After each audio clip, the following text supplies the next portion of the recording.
Hello दोस्तों, स्वागत है आपका अपने यूट्यूब चैनल स्टडी अड्डा आर के जीके के चैनल पर। आज हम इस वीडियो में दिल्ली पुलिस कांस्टेबल के लिए बहुत ही ज़्यादा महत्वपूर्ण प्रश्न लेकर आए हैं जो आपको आगामी परीक्षा के लिए महत्वपूर्ण हो सकते हैं। तो वीडियो को पूरा और अंत तक जरूर देखिएगा। तो बिना टाइम गवाए करते हैं वीडियो को स्टार्ट। आपका पहला क्वेश्चन है, कौन सा मकबरा द्वितीय ताजमहल कहलाता है? ऐसा आपसे क्वेश्चन में पूछा गया है कि द्वितीय ताजमहल किस मकबरे को कहा जाता है। आपके ऑप्शन है एतमा उत दौला का मकबरा, बी राबिया उद दौरानी का मकबरा, या बीबी का मकबरा, या अनारकली का मकबरा, या इनमें से कोई नहीं। तो आपको बताना होगा द्वितीय ताजमहल के नाम से किस मकबरे को जाना जाता है। तो जिन बच्चों ने भी ऑप्शन बी को सेलेक्ट किया है वह बिल्कुल सही सेलेक्ट किया है, बीबी का मकबरा। बीबी का मकबरा द्वितीय ताजमहल के नाम से भी जाना जाता है। तो ऑप्शन बी आपका बिल्कुल सही जवाब हो जाएगा। आपका अगला क्वेश्चन है, बक्सर की लड़ाई के बाद निम्नलिखित में से किस संधि पर हस्ताक्षर किए गए थे? जब बक्सर की लड़ाई हो गई थी उसके बाद किस संधि पर हस्ताक्षर किए गए थे? तो किस संधि पर हस्ताक्षर किए गए थे? कर्नाटक की संधि, अलीनगर की संधि, इलाहाबाद की संधि, या कानपुर की संधि? तो किस संधि पर हस्ताक्षर किए गए थे? तो जिन बच्चों ने भी इलाहाबाद की संधि को चुना है वह बिल्कुल सही चुना है। तो बी सी विकल्प आपका बिल्कुल करेक्ट जवाब हो जाता है। आपका अगला क्वेश्चन है, टूटी हड्डी को जोड़ने के लिए निम्नलिखित में से किसका प्रयोग किया जाता है? जब टूटी हड्डी होती हैं उनको जोड़ने के लिए किसका प्रयोग किया जाता है? सफ़ेद सीमेंट का, सफ़ेद लेड का, या जिंक ऑक्साइड का, या प्लास्टर ऑफ पेरिस का? तो सफ़ेद हड्डी जो होती हैं, जब हमारे जो हड्डी टूट जाती हैं उन पर एक लेप किया जाता है, क्या पट्टी का लेप किया जाता है। तो उन्हें जोड़ने के लिए किसका प्रयोग किया जाता है? तो किसका प्रयोग किया जाता है? Plaster of Paris. डी विकल्प चुनने वालों का जवाब बिल्कुल करेक्ट जवाब हो जाएगा। अगर आपने भी अभी तक हमारे चैनल को सब्सक्राइब नहीं किया है तो चैनल को सब्सक्राइब और वीडियो को भी लाइक जरूर कर लें। आपका अगला क्वेश्चन है, सिंधु घाटी सभ्यता की प्रमुख विशेषता थी? सिंधु घाटी जो सभ्यता थी उसकी प्रमुख विशेषता क्या थी? यहाँ पर प्राकृतिक की जो प्रकृति थी उसकी शक्तियों की पूजा की जाती थी, व्यवसायी शहरी जीवन था, ग्रामीण खेती थी, या जाति आधारित समाज था? तो कैसी व्यवस्था थी? तो यहाँ पर क्या था? बी विकल्प आपका करेक्ट जवाब हो जाएगा, व्यावसायिक शहरी जीवन था। कहाँ पर? सिंधु घाटी सभ्यता में जो व्यवस्थित शहरी जीवन था। तो बी विकल्प आपका सही जवाब हो जाता है। आपका अगला क्वेश्चन है, जीडीपी के आधार पर भारत का स्थान है, मतलब जीडीपी के आधार पर भारत का आधार स्थान कौन सा है? पांचवा स्थान है, तीसरा, सातवां, तेरहवां? तो जल्दी से जल्दी कमेंट बॉक्स में बताइएगा। अगर आप भी एक भारतीय हो तो जरूर बताइएगा कि जीडीपी के आधार पर भारत का कौन सा स्थान है।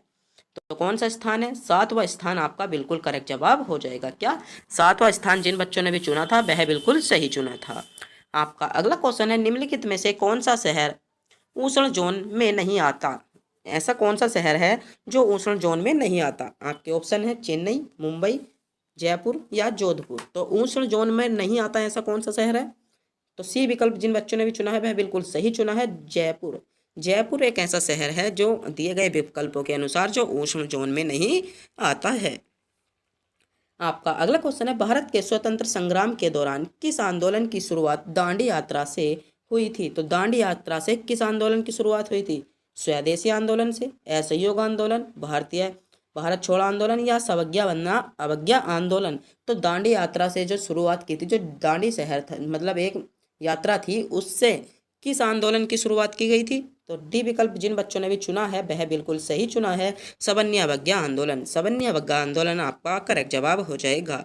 आपका अगला क्वेश्चन है, किस जिले में मोहनजोदड़ो स्थित है? आपको बताना होगा ऐसा कौन सा जिला है जहां पर मोहनजोदड़ो स्थित है।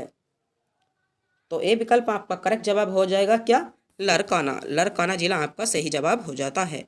आपका अगला क्वेश्चन है, दीन ए इलाही नामक धर्म किसके द्वारा शुरू किया गया था? महत्वपूर्ण क्वेश्चन है और अधिकतर क्वेश्चन पूछा जाता है कि दीन ए इलाही जो नया धर्म था वह किसके द्वारा शुरू किया गया था? अकबर, शाहजहां, हुमायूं, या जहांगीर? तो किसके द्वारा दीन ए इलाही शुरू किया गया था? जो धर्म था किसके द्वारा शुरू किया गया था?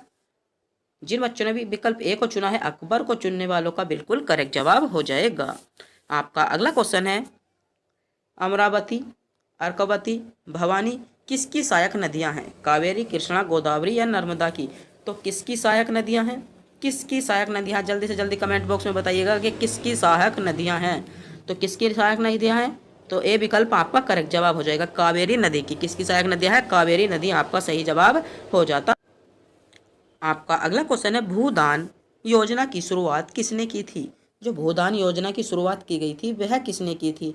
आचार्य नरेंद्र देव ने, राजनारायण ने, आचार्य विनोबा भावे ने या मेघा पाट। तो किसने की थी? तो जो भूदान आंदोलन था उसकी शुरुआत जो की थी आचार्य विनोबा भावे आपका बिल्कुल सही जवाब हो जाएगा। आपका अगला क्वेश्चन है, मानव शरीर की किन कोशिकाओं में माइटोकॉन्ड्रिया नहीं पाया जाता? ऐसा कौन सी कोशिकाएं हैं जिनमें माइटोकॉन्ड्रिया नहीं पाया जाता? तो माइटोकॉन्ड्रिया कौन सी कोशिकाओं में नहीं पाया जाता? तो कमेंट बॉक्स में बताइएगा। आपका करेक्ट जवाब हो जाएगा लाल रक्त कोशिकाओं में। लाल रक्त कोशिकाओं में माइटोकॉन्ड्रिया नहीं पाया जाता, तो सी विकल्प आपका सही जवाब हो जाएगा। आपका अगला क्वेश्चन है, दिल्ली के लाल किले का निर्माण किसने करवाया था? तो इस क्वेश्चन का जवाब आपको कमेंट बॉक्स में बताना होगा कि दिल्ली का जो लाल किला है उसका निर्माण किसने करवाया था? जहांगीर, शाहजहां, अकबर, नूरजहां। तो किसने दिल्ली के लाल किले का निर्माण कराया था? दिल्ली के लाल किले का निर्माण किसने कराया था? जल्दी से जल्दी कमेंट बॉक्स में बताइएगा। आपका अगला क्वेश्चन है, बांदा बॉर्डर किसकी रेखा के साथ सटी हुई है? Durand line, McMahon line, red Cliff line या सर्क्रिक लाइन? तो कौन सी लाइन हो जाएगी आपकी? Red Cliff line. सी विकल्प आपका बिल्कुल सही जवाब हो जाएगा। आपका अगला क्वेश्चन है, मानव विकास सूचकांक में भारत का कौन सा स्थान है? इस क्वेश्चन का भी जवाब जल्दी से कमेंट बॉक्स में बताइएगा कि मानव विकास सूचकांक में भारत का कौन सा स्थान है। तो मानव विकास सूचकांक में भारत का कौन सा स्थान है?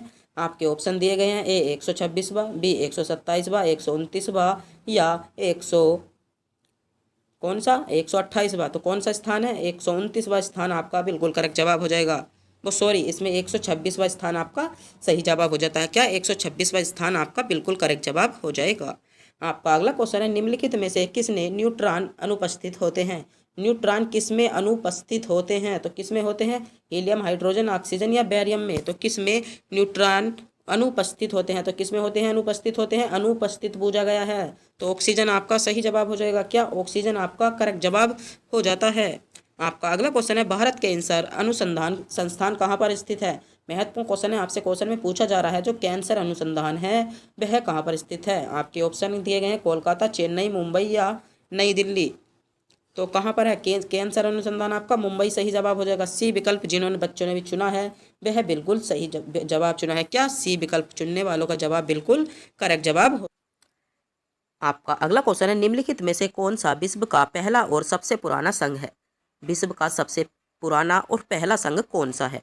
कनाडा, जापान, यूएसए या भारत? तो विश्व का सबसे पहला और पुराना संघ कौन सा है? तो यूएसए आपका बिल्कुल सही जवाब हो जाएगा। जिन बच्चों ने भी बिल्कुल सी को चुना था वह बिल्कुल सही जवाब सही है।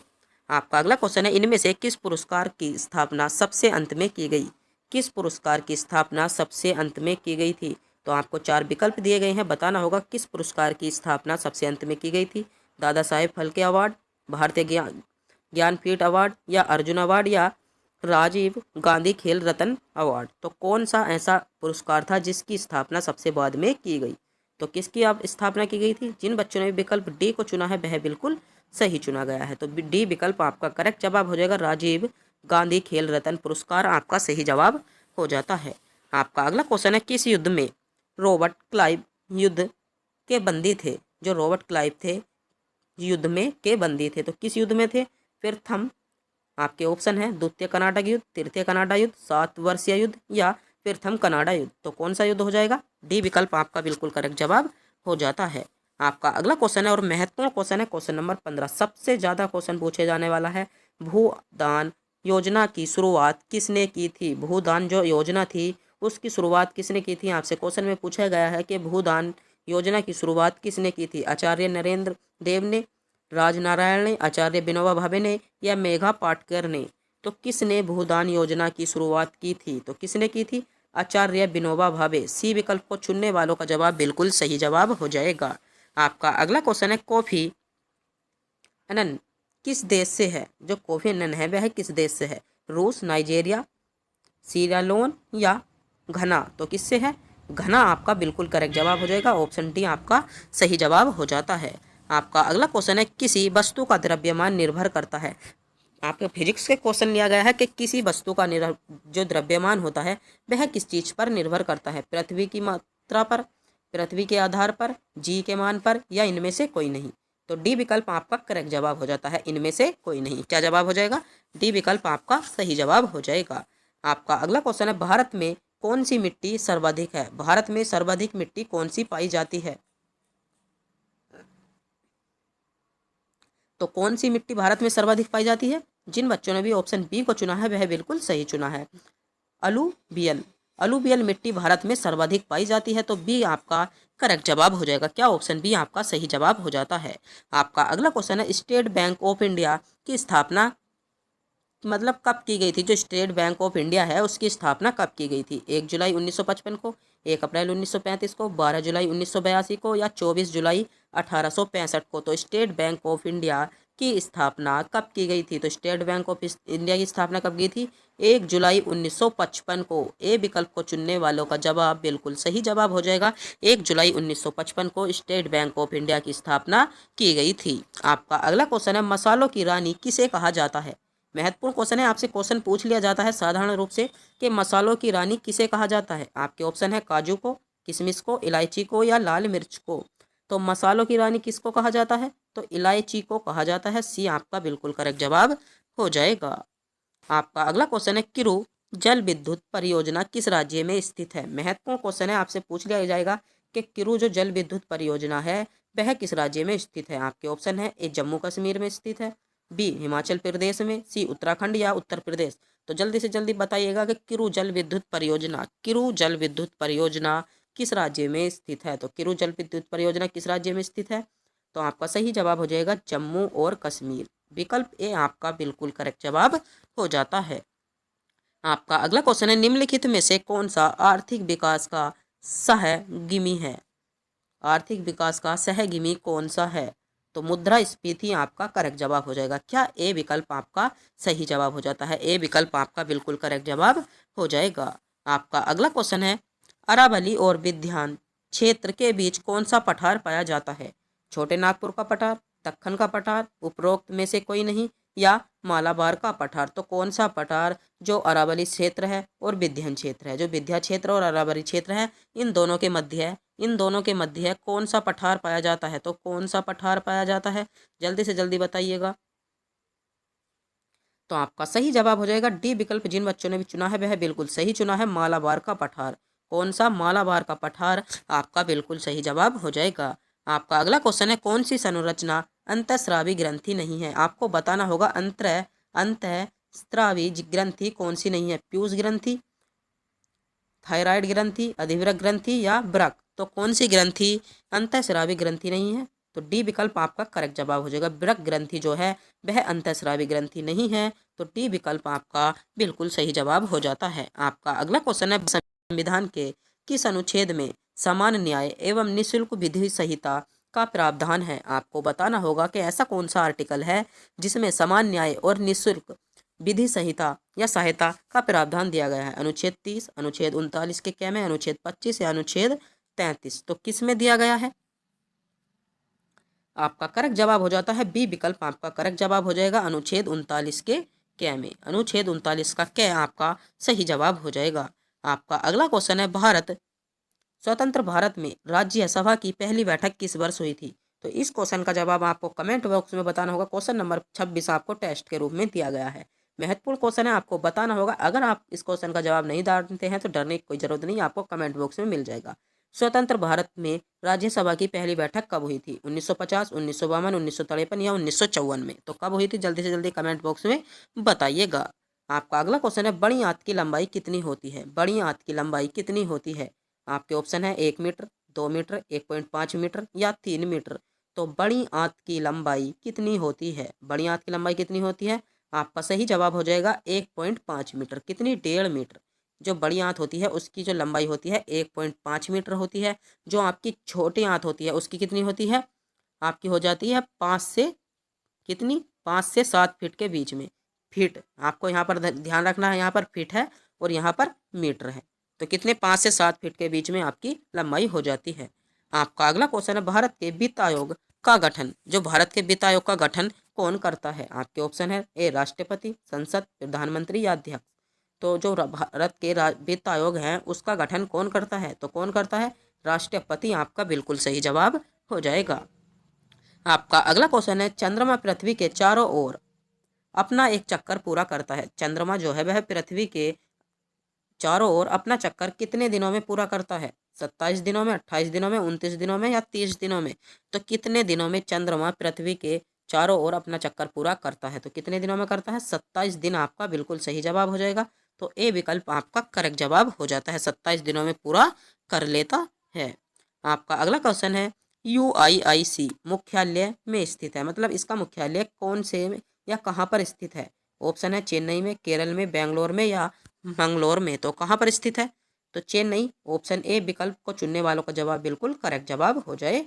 आँख के किस भाग पर वस्तु का प्रतिबिंब बनता है? तो महत्वपूर्ण क्वेश्चन है क्वेश्चन नंबर 31 के, आँख के किस भाग पर वस्तु का प्रतिबिंब बनता है? आपके ऑप्शन है ए तारे पर, बी आइरिस पर, कॉर्निया पर या दृष्टि पटल पर। तो किस भाग पर प्रतिबिंब बनता है? दृष्टि पटल पर बनता है। तो ऑप्शन डी आपका बिल्कुल सही जवाब हो जाएगा। आपका अगला क्वेश्चन है, पृथ्वी सूर्य के इर्द गिर्द घूमती है, इस सिद्धांत का सर्वोत्तम आधार निम्नलिखित में से कौन प्रदान करता है? आपके ऑप्शन हैं दिन और रात का बनना, ग्रह का लगना, सी ऋतुओं का बनना या खगोलिक गणनाओं का सरलीकरण। तो किसके लिए पृथ्वी उत्तरदायी है?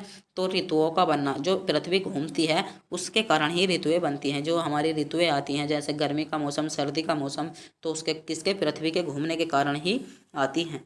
आपका अगला क्वेश्चन है, बाबर फरगना का शासक कब बना था?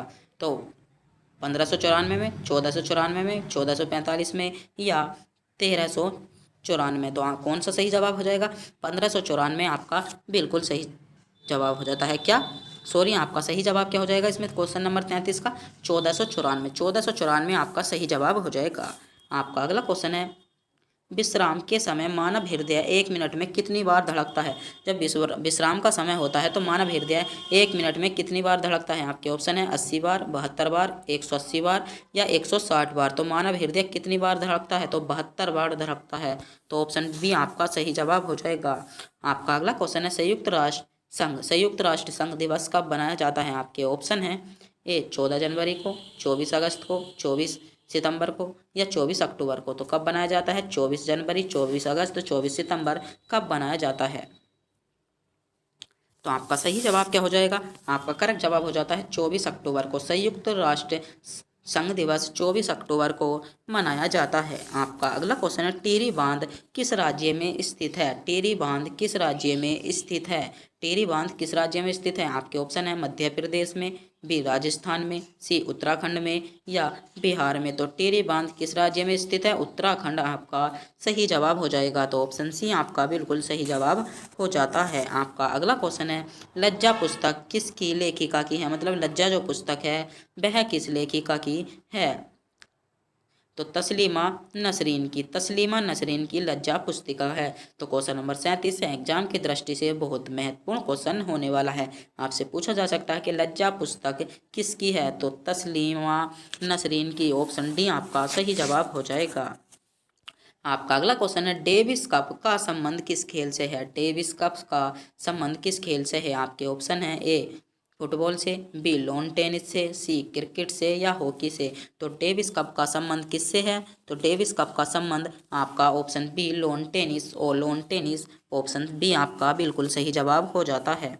आपका अगला क्वेश्चन है, दुग्ध उत्पादन के कार्यक्रम को क्या नाम दिया गया है? जब हम जो दुग्ध उत्पादन होता है उसके कार्यक्रम को क्या नाम दिया गया है? आपके ऑप्शन है ए श्वेत क्रांति, बी नीली क्रांति, सी हरित क्रांति या पीली क्रांति। तो श्वेत क्रांति आपका सही जवाब हो जाएगा। दुग्ध उत्पादन से संबंधित कौन सी क्रांति है? तो श्वेत क्रांति आपका सही जवाब हो जाएगा। नीली क्रांति किसे दिया गया? मत्स्य पालन नीली क्रांति, और पीली क्रांति सरसों कौन सी? और हरित क्रांति को तो आप बहुत ही जानते होंगे क्योंकि हरित क्रांति आपको एक टॉपिक भी है, तो इसके बारे में तो आप जानते होंगे, इसके बारे में मुझे बताने की जरूरत नहीं है। आपका अगला क्वेश्चन है, आपातकाल की घोषणा किस अनुच्छेद में निहित है? राष्ट्रपति आपातकाल की घोषणा किस अनुच्छेद के तहत कर सकता है? आपके ऑप्शन है ए अनुच्छेद 352 या आर्टिकल 352, बी अनुच्छेद 356 या आर्टिकल 356 या अनुच्छेद 368 या आर्टिकल 368, अनुच्छेद 370 या आर्टिकल 370। तो कौन सा अनुच्छेद हो जाता है? तो ऑप्शन ए 352 आपका सही जवाब हो जाएगा। तो क्वेश्चन नंबर 40 आपका एग्जाम की दृष्टि से बहुत महत्वपूर्ण क्वेश्चन था, तो इस क्वेश्चन को क्या है आप नोट कर लेंगे। आपका अगला क्वेश्चन है शहीद दिवस कब मनाया जाता है।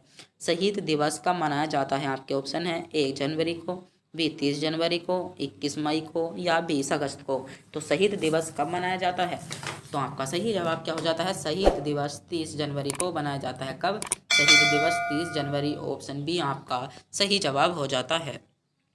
आपका अगला क्वेश्चन है पेड़ पौधे दिन में कौन सी गैस छोड़ते हैं। पेड़ पौधे दिन में कौन सी गैस छोड़ते हैं, आपके ऑप्शन है A oxygen gas, B nitrogen gas, C hydrogen gas या कार्बन डाइऑक्साइड गैस। तो पेड़ पौधे दिन में कौन सी गैस छोड़ते हैं, तो ऑक्सीजन गैस। ऑक्सीजन गैस पेड़ पौधे दिन में छोड़ते हैं, तो ऑप्शन ए आपका सही जवाब हो जाएगा।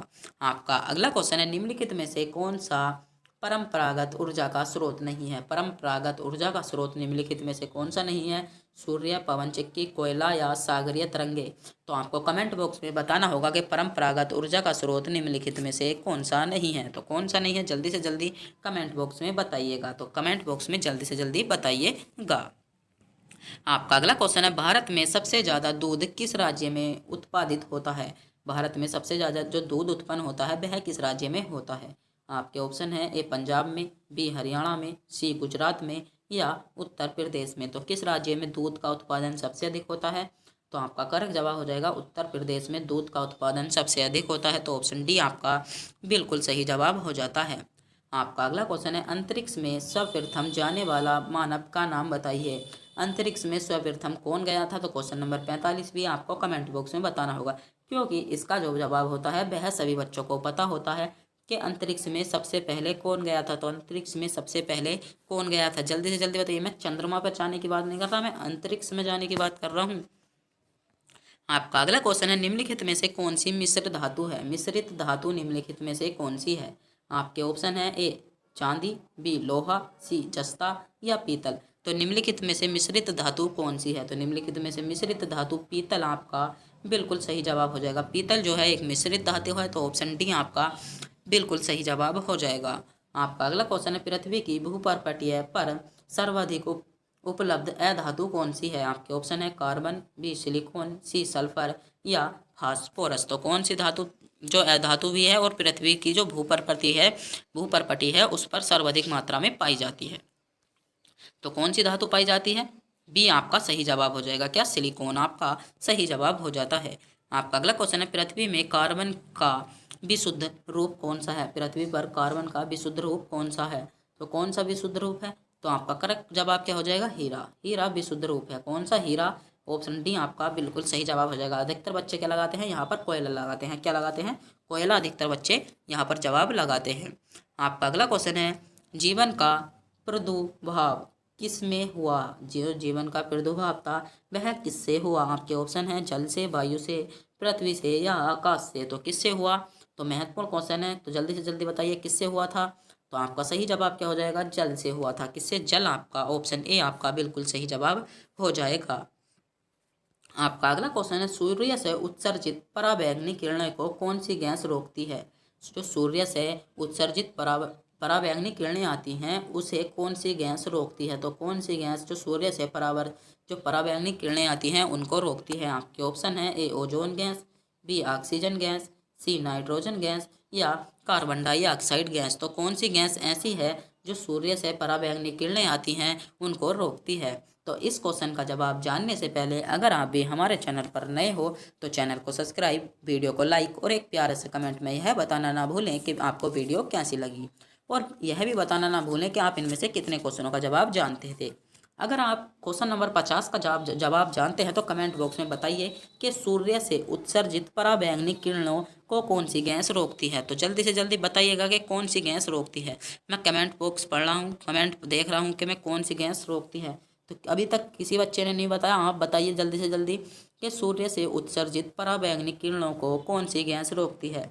सूर्य से उत्सर्जित पराबैंगनी किरणों को कौन सी गैस रोकती है। आपको 4 विकल्प दिए गए हैं, जल्दी से जल्दी बताइएगा कि सूर्य से उत्सर्जित पराबैंगनी किरणों को कौन सी गैस रोकती है। तो आपका सही जवाब क्या हो जाता है, ओजोन गैस रोकती है, जिसे हम ओजोन परत के नाम से भी जानते हैं। कौन सी, ओजोन गैस या ओजोन परत के नाम से भी जानते हैं? तो ऑप्शन ए आपका बिल्कुल सही जवाब हो जाएगा। तो तब तक के लिए मिलते हैं अगले